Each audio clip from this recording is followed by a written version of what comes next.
Welcome to episode 10 of a Child Rights Series 2025 Live Forum. Hear the voices of our children we have rights to.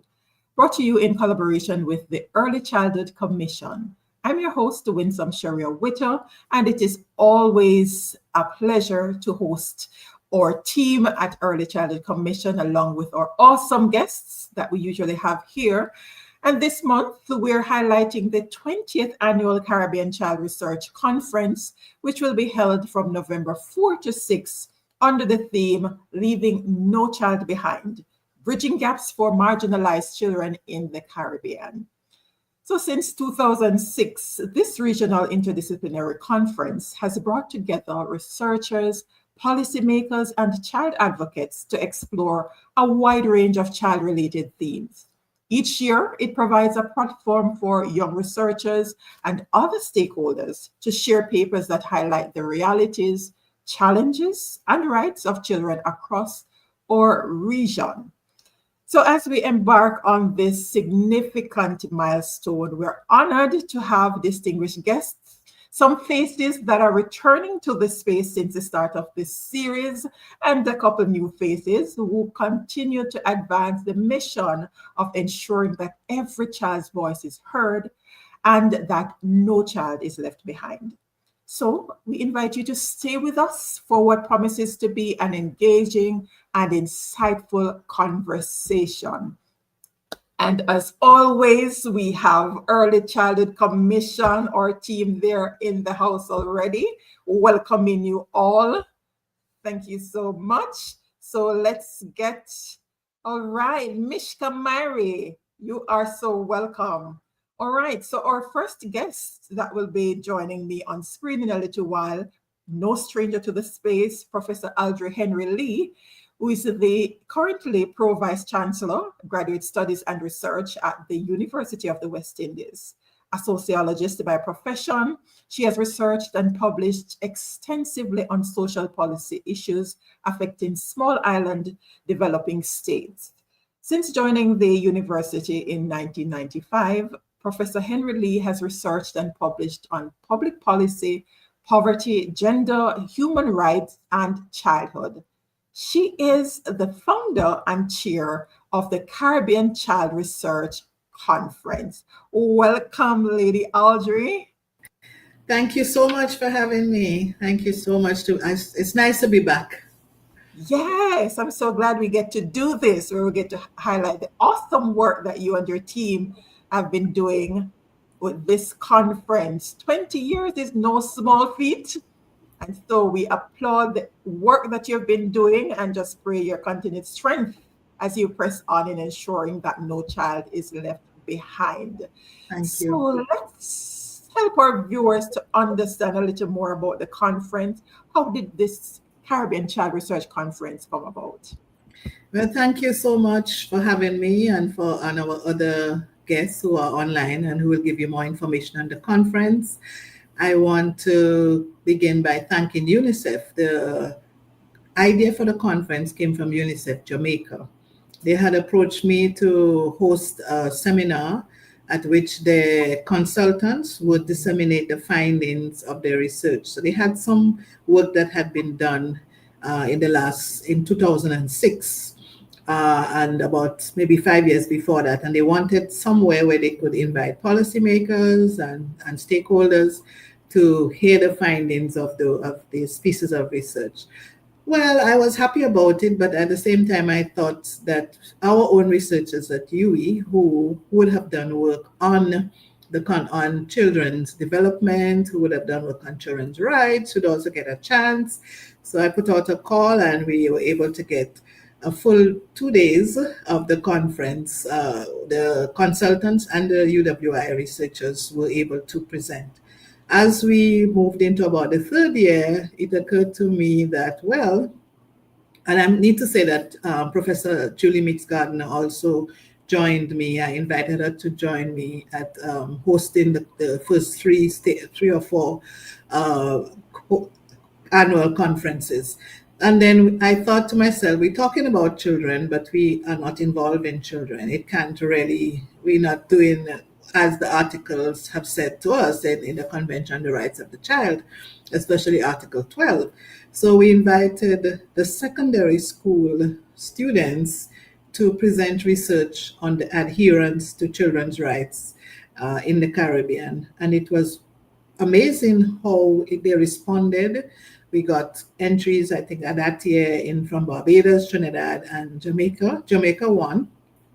But what happened is that the primary schools said, but how you don't have anything for us, you only have for the high schools. So we invited the following year the primary schools to have a competition on essays, and then it got into poems. And I think by the time UNICEF Eastern Caribbean came in, they wanted to have posters. So it has evolved now into a conference where both children and adults have equal voice, talking about adherence to children's rights. And it's one of the activities that really allows us to adhere to the Article 12. It speaks about child participation and letting children voice their opinion and children speak about what is affecting them.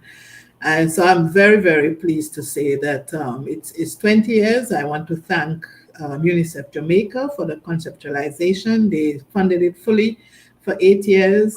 Then we had a break. Then for the last 4 years, UNICEF Eastern Caribbean funded it fully. This year we have to look for funding from a mixture of funders. But I must say the conference partners are stepping up. And these conference partners include Ministry of Education, we have Early Childhood Commission, we have Child Protection and Family Services Agency, Office of the Children's Advocate, Planning Institute of Jamaica. And so I am very happy to see how much they have been supporting the conference, and they are doing all they can to ensure that we have an excellent conference. UNICEF Jamaica, of course, is there as the major sponsor. UNICEF Eastern Caribbean also is giving us some contribution. And we are looking forward to the celebration of the 20th hosting of this very, very important conference, a unique one, only one of its kind. Love that. And I am so happy to hear that the children were included, because that ties in perfectly with this series. Hear the voices of our children.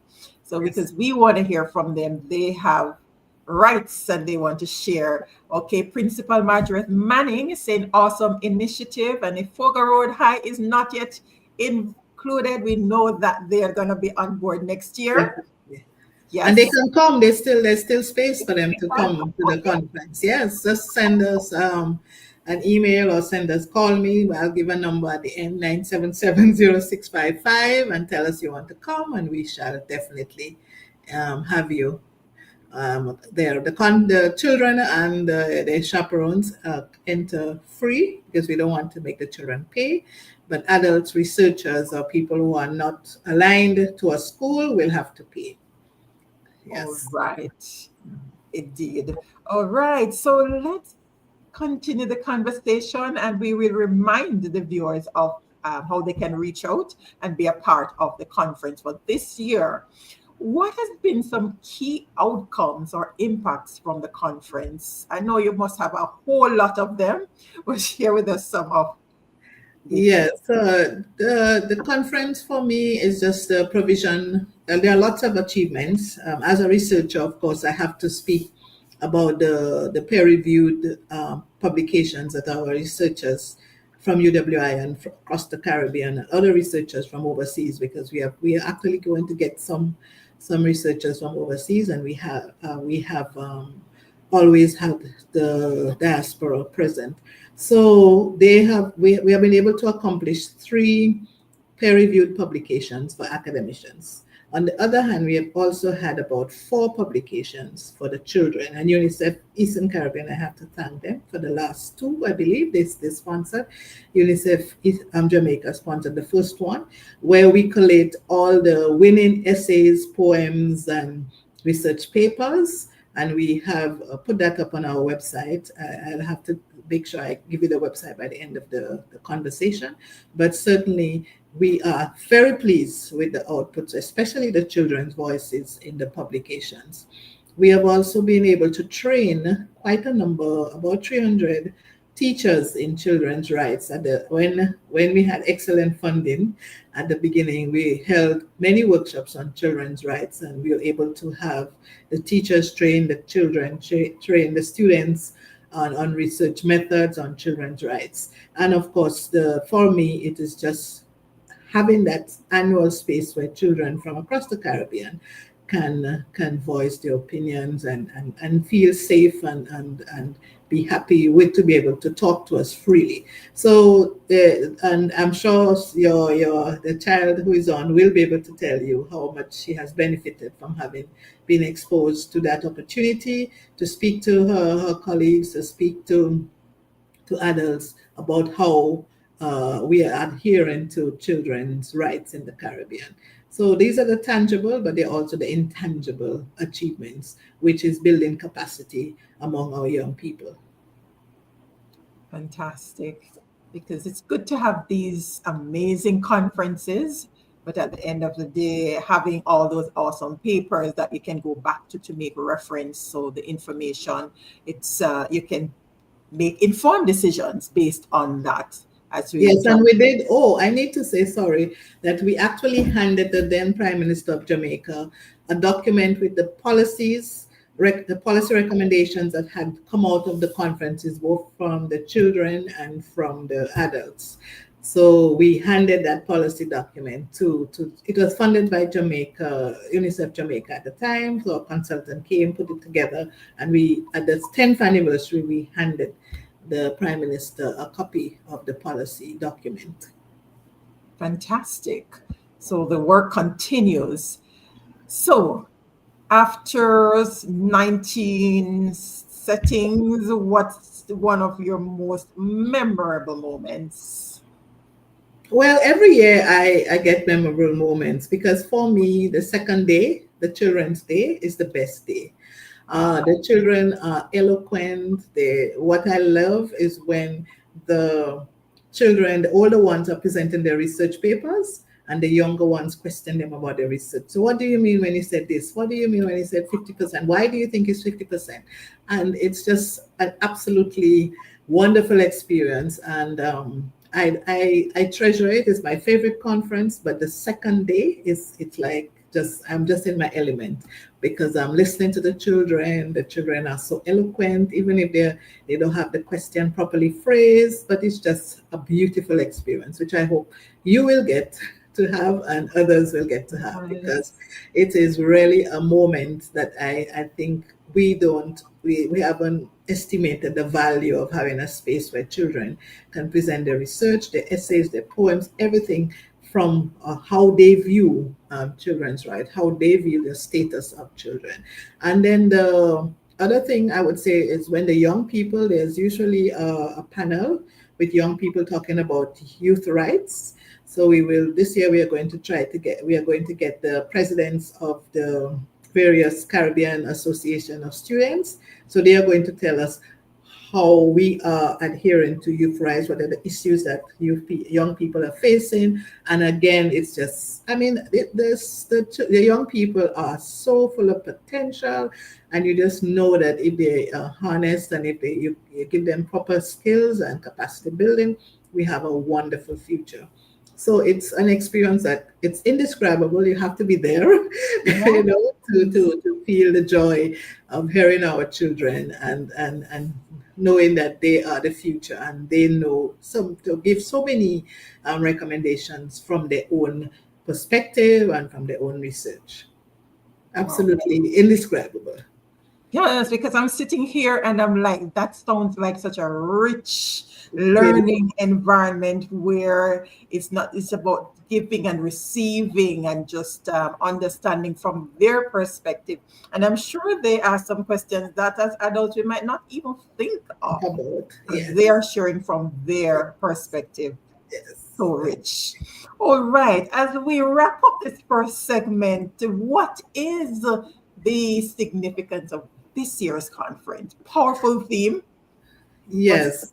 It's powerful, and it's, of course, 20 years of advocacy, of research, of child participation is no, it's a great milestone, it's a great achievement. And I really want to use the opportunity to thank our partners, UNICEF Jamaica, UNICEF Eastern Caribbean, who have stayed with us. And I know that is because they know that it is an opportunity for us to advance the rights of children. But this year we want to look at the marginalized children. We know that while we have had much progress in for children over the years, there are still some children, like children with disabilities, children who work and live on the streets, children in state homes, children in conflict with the law. Even there are some issues in education that we are going to be looking at, in the justice system. We're looking at climate change. So on the first day, we have the adults presenting. And so we are going to be focusing on some of these areas, ensuring that we discuss how we can improve the health, the education, the justice system. The violence against children is a recurring theme. As much as we have tried our best to reduce the violence against our children, we know that it is still a very severe problem that our children face. And so this year we are going to try to see what we can do. I would love the output to be a policy document again at the end of this 20 years.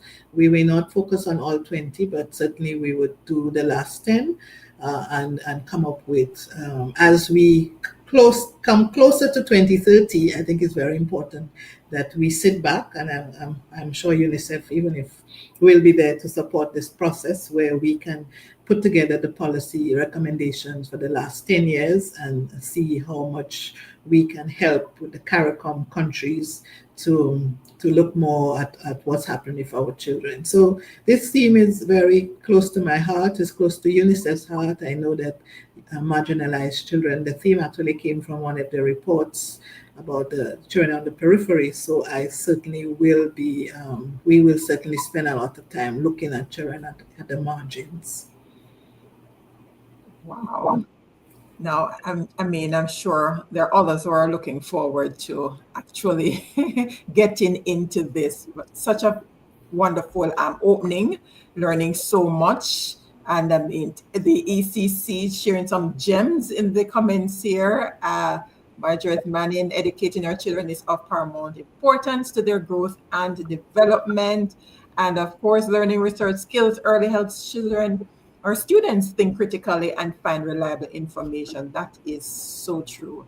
All right, Aldrie, don't go anywhere. We need you to share some more with us before we wrap up for this evening, as we prepare to head into the conference and see how much we can get done together. All right, thank you. All right, so Aldrie makes way for Dr. Rebecca Tortello, no stranger to this space, education specialist at UNICEF Jamaica. She has also worked with the Jamaican government as senior advisor consultant to the Ministry of Education, directed the Spanish Jamaican Foundation, and served on numerous boards, including the Early Childhood Commission, the Jamaica Commission for UNESCO, the Jamaica Library Service, and the Institute of Jamaica. And of course, she is an author, and she has been contributing so much to the development of our young people, very passionate about our young people. Welcome back, Rebecca. Thank you. Nice to be back. Thanks for having me. Pleasure. Good evening, everyone. Yes, so Rebecca is going to share with us now why UNICEF continues to support and partner with the Caribbean Child Research Conference throughout the years. Yes, you were there from the beginning, influenced it, but what kept UNICEF Jamaica on board? So I think Aldrie touched on a lot of those reasons before. The truth is that child rights is at the heart of everything that UNICEF Jamaica does. And UNICEF actually around the world does. So it's UNICEF's mandate to help ensure that the voices of children, the most marginalized children, are heard and that opportunities are expanded for those children and their families. So all of our programming across all the different areas that we work, health, child protection, social policy, education, monitoring and evaluation in emergencies, all all of that work begins from the Convention on the Rights of the Child, which Aldrie mentioned, which is at the heart of this conference. And of course, the fact that it allows young people to build their capacity, build their skills in research, find a way to articulate their thoughts, to inspire themselves, to inspire other young people, to learn more about what it means to do research, why data-driven decision-making is important, why data gathering, data analysis, data reflections on the data are critical to help drive policy and programming that is inclusive, that is child-centered, and that can be more realistic and speak more to their unique lived experiences and their needs. So it's not only a Jamaican platform, but it's evolved over the years to become a Caribbean platform. And so that makes it, even more appealing to UNICEF in the region. Great addition there. And I'm sure each year there are unique elements. Is there anything specific that UNICEF Jamaica is looking forward to the most for this 20th year? Well, I think what Aldrie said about trying to put together sort of a summary of or an evolution of policy perspectives for the last 10 years from the voices of the children would be a very interesting one, as we UNICEF are going through what we call our situation analysis of the state of children in the country right now. We just completed a round of data gathering, which is a household survey with Statin and the Planning Institute, which is called the Multiple Indicator Cluster Survey. The acronym is the MIX. And that gives us a lot of data that we can cross-analyze against other data that Statin collects regularly, the census, the survey of living conditions, the economic and social survey of Jamaica, and individual research that's carried out by academics. The more data we have that we can, the word is triangulate the data, the more informed the thought processes and the final recommendations can be. And this platform allows us to get concrete information from young people. So we're not just polling them with, A, B, C, D, do you agree with this or that, yes or no? We're getting them to actually think about issues and to bring their thoughts to a fulsome conclusion. So they get experience not only writing in a more academic style, but they also get to hear academics present. So some may be inspired to even go on to do more research, to go on into academia. And then, of course, this year's theme that focuses on marginalized children also reflects one new element to the multiple indicator cluster survey, which was for the first time data that's disaggregated on children with disabilities and their families, which is something UNICEF Jamaica has been working on for many, many years across multiple sectors, because that issue crosses health, it crosses social policy, it crosses education. And we work very closely with the Early Childhood Commission on that, on an early screening, identification, referral pathway, and all the tools, many of the tools that are involved in that process, on developing resources for children with disability, with and without disabilities, so that all children can learn in one classroom. And this is what we mean when we say enhancing quality education, school to work transition for young people, but also for young people with disabilities. And what do those pathways look like? And what resources are out there for them? We recently launched with the Jamaica Council for Persons with Disabilities an app called I Am Able, which persons can go on and they can get information about state benefits that families or individuals with disabilities can access. It has information for young people on career paths. So we are going to share all of this at the conference and other work we're doing in psychosocial first aid, which is important in violence prevention, mitigation, and response, which we also do a lot of work in, all of the work that we're doing in terms of all of the SDGs, right? So all the UN agencies, and UNICEF is no different, we all focus on the SDGs and trying to move us closer to achieving them. So they cross all of our areas of programming. And this platform, I'm excited to see what the children, what the youth researchers have come up with. And I think the fact that they've added not just written papers, but posters and poems gives students of different abilities and different interests, different ways to express their ideas, and makes it more inclusive and more open, is more open-ended, more creative. So it mixes creative and critical thinking. And I think that's an added benefit. So I've served as a judge. I've had the honor of serving as a judge with other colleagues for over that 20-year period, a few times here and there, including this year. So it's always interesting to see and to hear the voices not only of the Jamaican youth, but also youth from across the region. So that's exciting. And it'll be interesting, of course, to meet them and to see them in action in person. Fantastic. And you have shared so many initiatives that UNICEF is working on. I just love the inclusivity. The app that you mentioned, that you said that was launched? A few months ago with the Ministry of Ministry of Labor and Social Security. Ministry of Labor and Social Security, MLSS. You can find out more about all those things I mentioned if you follow UNICEF Jamaica on social media or you search us online, our website. A lot of that information and more is there. All right. And we just have to search UNICEF on any of the platform and we'll be able to connect. UNICEF Jamaica. UNICEF Jamaica. Oh, because we have the different handles. Yes. All right.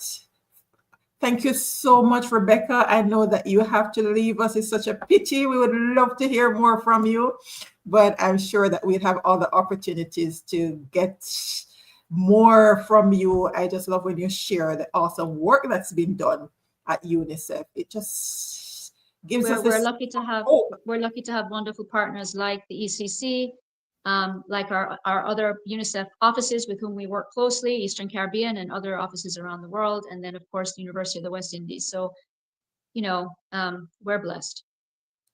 Indeed.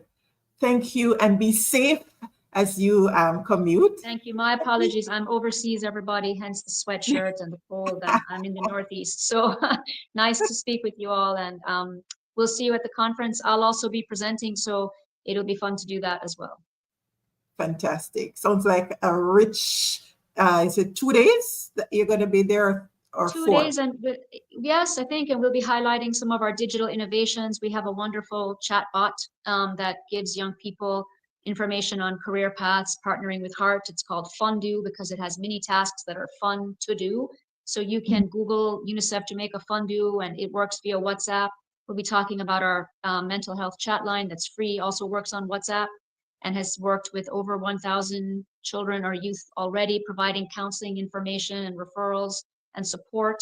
And our U-Report mechanism where we poll young people on various issues. We just did a poll on bullying. So you can look at U-Report Jamaica, Google that to look at what young people in Jamaica are saying about bullying. UNICEF Eastern Caribbean also has U-Report, that tool that they use as well. So many UNICEF countries have U-Report, and it's a way for us to kind of get a bird's eye view of what young people are saying, it's an opinion poll, but it also helps us to give that information to policymakers. And then we have opportunities like this conference to do a deeper dive into what young people are thinking. So it's a wonderful opportunity to maximize.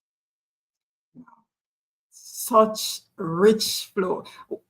We'll be looking out for the highlights on social media. So just keep those clips coming so that those of us who are not able to be there, even for a day, or those who come for a day or two and have to leave, they can still be tuned in to see what's going on that side. All right. Thank you again, Rebecca. Thank you. Have a good night, everyone. Okay. All right. And Rebecca makes way for Joan Tull, who is currently Partnerships Officer, Advocacy at UNICEF's Office for the Eastern Caribbean area. She oversees high-level partnership development and is exploring further engagement with the private sector. She also works on wide-ranging advocacy to promote children's rights and well-being, striving to ensure that every child can look to the future with confidence and optimism and live the lives they dream of. Such a powerful mission. Joan, welcome. Hello. All right. No, thank you for having me, and I'm very happy to be here this evening. Fantastic. So let's hear from you. Can you tell us about the essay competition and what it seeks to achieve? Okay, so the essay competition, we have also poems, and also we've heard about the research papers as well. So basically for the children, it's a way of expressing themselves. It's a way of having a sense of their voices being heard, because at UNICEF, we're always talking about youth engagement and the necessity for children to have their voices heard. But it's also necessary to have mechanisms for that to happen. So the Child Research Conference is one of those mechanisms, and it gives children, I think Rebecca touched on that as well, it gives children a kind of a freedom, because you just give them basically quite a broad topic about marginalised children. And other years we've had climate change, other years we've had kind of emerging from COVID. And so the children get to just be free, really, and so they can explore their creativity.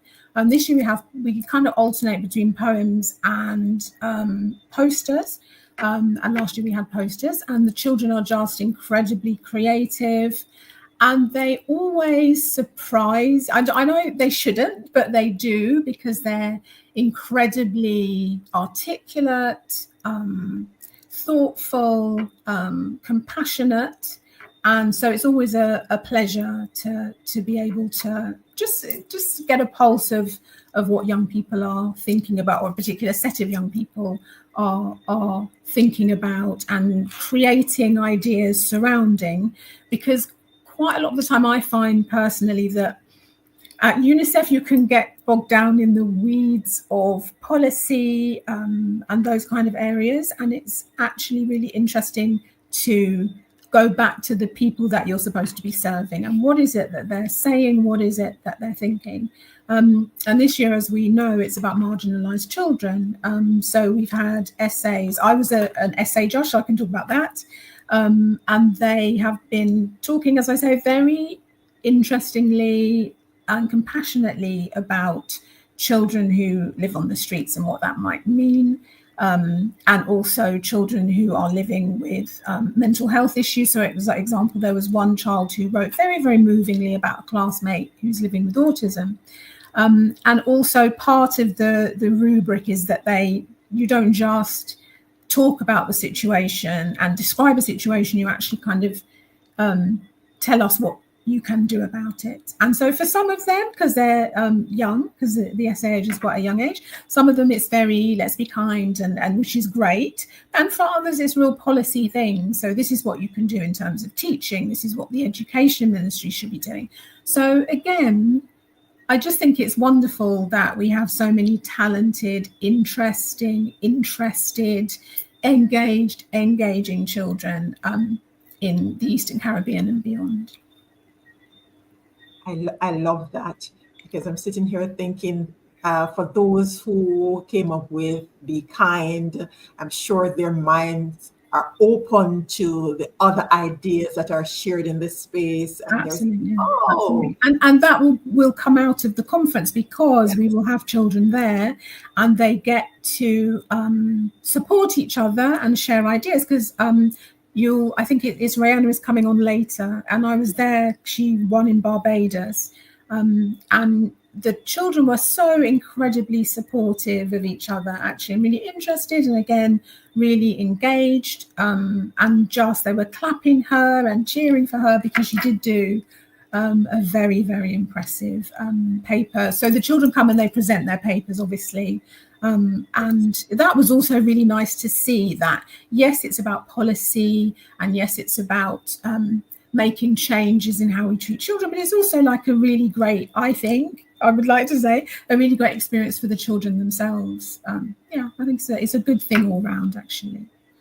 Yeah. And also, if I could say, it's really important for UNICEF to have these partnerships with UE and other organisations. And so, for example, we did Antigua Barbuda the year before, and so we really kind of got together with the ministry, and it's about kind of, and as you see, I'm partnerships officer, it's all about kind of how do we get together to make sure that children don't fall through the gaps, and that we have a kind of latticed way of making sure that child rights are realised, and for the children to be part of that process as well. Because again, as I say, we're always saying we need to listen to the children, but if you don't have a mechanism for actually hearing them, And there's a number of mechanisms that we would have at UNICEF. So we have a great, at the Barbados office, which covers 12 countries. We've got a brilliant youth engagement officer for Rayanna, and she's always out and about, and she's always pulling children in, and she's developed this kind of ambassador, child ambassadors program. So again, we have to make sure that children have those mechanisms that work, and also that it's not just rubber stamping. It's not just we have this policy, what do you think about it? And they say, yes, that's fine. So when you have the competitions, it really is, you give them, as I say, a very broad general topic to talk about that's important, and based again in the Convention on the Rights of the Child and the SDGs, but they have free rein to do what they like, and it's so you just have a real kind of range of ideas and insights, and it's really excellent to see. Fantastic. And being a judge for several years, and hear that you're enjoying the journey. Mm-hmm. How would you encapsulate your experience as a judge? As I say, I think what I really like is just to hear what children are really thinking and feeling. And you don't, on a day-to-day level, you don't really get that so much. So for example, today I went, because it's UN week kind of, and I went with UNDP colleagues to a local school to talk about children's rights. And it's just really interesting how they perceive things, and the kind of things that they say, and the kind of issues that they have, and then things that are, you know, difficult for you to answer, because you kind of like, when it's with grown-ups, it's like, you know what the pat is, but with children, they asked very probing questions today about rights, about gender equality, about, you know, quite difficult, controversial issues in terms of LGBTQ, those kind of areas. And it's sometimes difficult because you don't know how far do you get into these things, and so it was an interesting thing. So anytime I get to have, you know, those interactions, those really kind of organic interactions with children, it's fantastic. Oh, amazing. So from your observation over the years, have the children's perspective or themes evolved over time? I would say, because you're always asking about different things, as I say, sometimes it's about COVID and the kind of, you know, getting back to normal life after COVID. Sometimes it's about climate change, and this time it's about marginalization. I think I'm just always really impressed, actually. I can't say that, you know, this year was more impressive than last year, or, you know, children take things which are close to their hearts, and they talk about those things. So they're always quite impressive, because they just choose which aspect that they want to take from any given instance of marginalization of children, or whatever the topic might be. So I just think I'm always really impressed every year. And then sometimes I think, you know, someone's written something and they're 10, and I think, gosh, I wish I could write something like that. I could have written something like that when I was 10. So no, it's just brilliant. It takes a lot of organisation, and we've been less involved this year because of all sorts of fucking issues. But it does take a lot of organisation. So hats off to Aldrie. And she also has a great assistant, Tony Marie, who is just very, very on the ball. And it's a really worthwhile conference in terms of the children and their experiences, and getting their input into what putative policy and those kind of things. I think that's really important. It's just really interesting. It's kind of, and they make you laugh, and they have a youth panel on the first day, so that there's like a young person's input on the first day, and they're always really, really excellent. So I'm going to put you on the spot. What is one key moment over the years that has stayed with you as a judge? You know what? I think it was last year, with the winner that you're going to have coming to speak. because she was great, and I may be wrong, so correct me if I'm wrong, but I think she did it about hair and about the politics of hair and did the research on that. If I'm wrong, you can slap me. And it was just confirming. really. She's Sorry. confirming. She's confirming. Oh, brilliant! She was excellent, and it was, I guess it's great when children do violence in my community or those kind of things. That's really, really, really important to do. But it was such a kind of left field topic, and she linked it back into rights in a really interesting way. And again, as I say, the other children, they were really rooting for her to win, and they were cheering and clapping when she won. So on all sorts of levels, it was kind of innovative, it was interesting, it was engaged, and it also showed the children coming together. So yeah, that was one of my standout moments, I think. I'm sure Aldrie has plenty too, but that was one of my standout moments, yeah. But this is just perfect, Joan, as we segue, right? Right? Segue into yes, you just made my job so much easier. Thank you so much. So don't go anywhere. Thank you so much. We need you for the wrap up. Right. So as Joan just mentioned, we have waiting in the wings Rayanna Williams, a student of the Holy Childhood High School and our 2024 Outstanding Child Researcher for the 19th Annual Caribbean Child Research Conference. Let's get the drum rolls in for Rayanna. Welcome, Rayanna. Hello, good night, everyone. Thank you for having me. Awesome. And I'm sure there are some, I need to get those in, let's see. Yeah. Thanks to StreamYard, they added some really exciting stuff so I can get the actual thing in. Rayanna, keep your microphone open and let's talk. No problem. How would you describe your experience with the Caribbean Child Research Conference?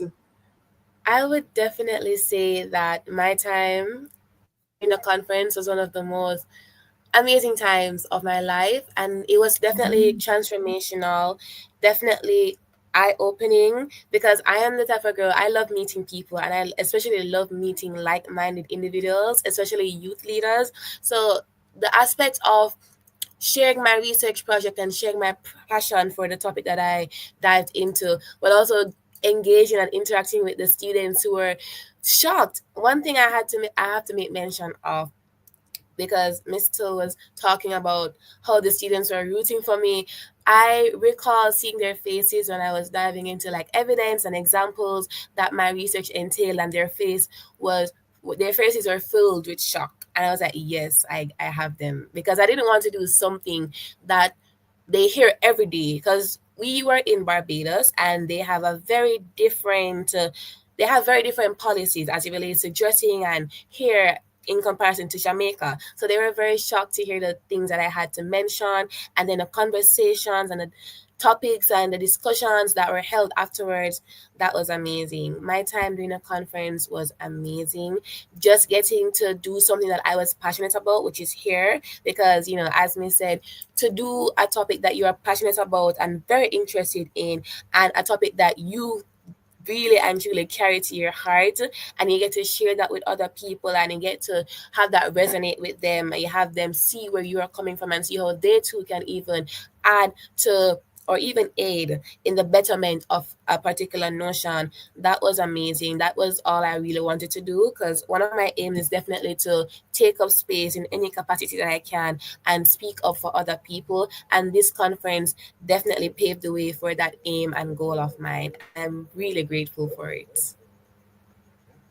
I love that. Yes, you're beaming. So you can hear and feel the passion coming through, and I'm so proud of you. Right. And of course, when you wowed them and you saw that you had them locked into what you were sharing, did you know that you had it in the bag, or was it a surprise for you when you were declared the winner? I must say, when it was my time to present, during the oral presentation segment, I was ready to go. I was watching everyone and I'm like, wow, these people are so creative. These young people are so original with the way how they present. And I'm like, I can't wait to, take up my space and get it to shine. So while I was presenting, I made sure to watch my audience and to read the room and scope out the scenery and see how everyone was reacting and responding, whether non-verbally or verbally. And sitting down and hearing what everyone had to say, they were like, girl, you did so great. Wow, we're so proud of you. You're amazing. We were cheering you on. I'm like, oh, thank you guys. So when they were announcing the winner for the different categories and I heard my name thrice, I'm like, okay, all right, calm. Let me calm myself. And then the top research was announced and I'm like, wow, I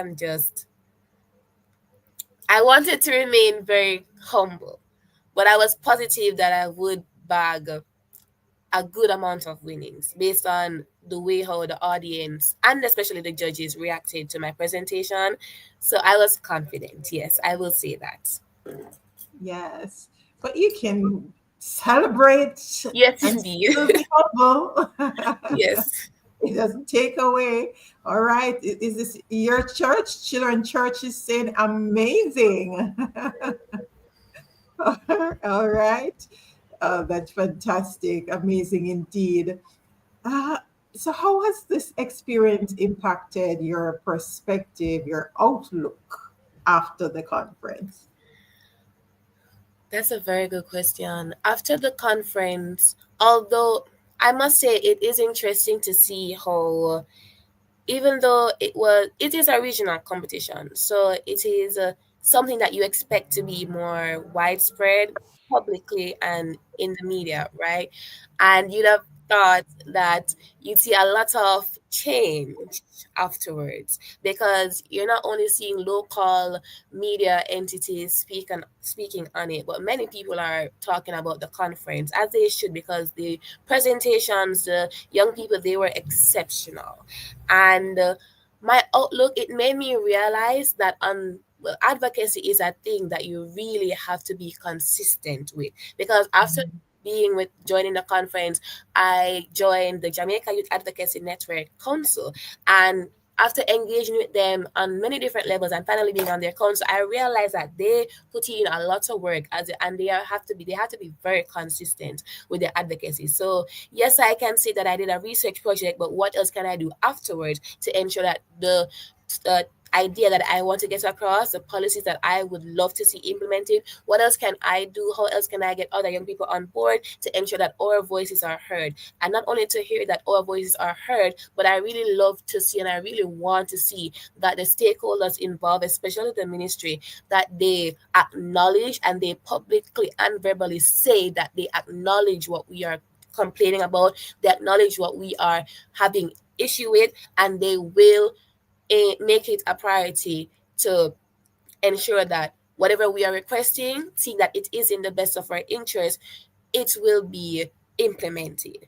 Because as I said, my outlook, it made me acknowledge that once again, advocacy is a thing that you just simply have to be consistent with. You can't just do something and end it there. Because what I realized as well, taking from what I learned from the conference, what I heard from the other young people and the adults, and the different interview sessions that I had and the things that I learned about myself, I have to take away from that moment and bring it into my further years to continue my passion for advocacy if I want to see real change. Indeed. It's not for the faint of heart. It's not a sprint. It's a marathon, and we have to be prepared to stay the course and stand firm for what we believe in. We just celebrated National Heroes Day yesterday. And this is what our forefathers did. It didn't happen overnight. They charted a course, and we have a responsibility to just keep the flames alive. The challenges today might be different from what they were then, but of course we'll see different things happening. And we still have a lot of children out there who are struggling to have their rights respected, Rayanna, and I'm sure you know of some of them. talk to those children. What do you have to say to them? Those who are struggling The to get their rights respected. Indeed, to the children who they themselves feel and know deep within their heart that the things that they ask for, they're not getting it, especially if it's something that they deserve and it is in relation, in alignment with the rights that they have, whether locally, constitutional, or even with the Convention of the Rights of the Child. I really want those children to know that if you feel like the person at this level is not considering what you're saying, they're not acknowledging you, there is always somebody above them, and you always have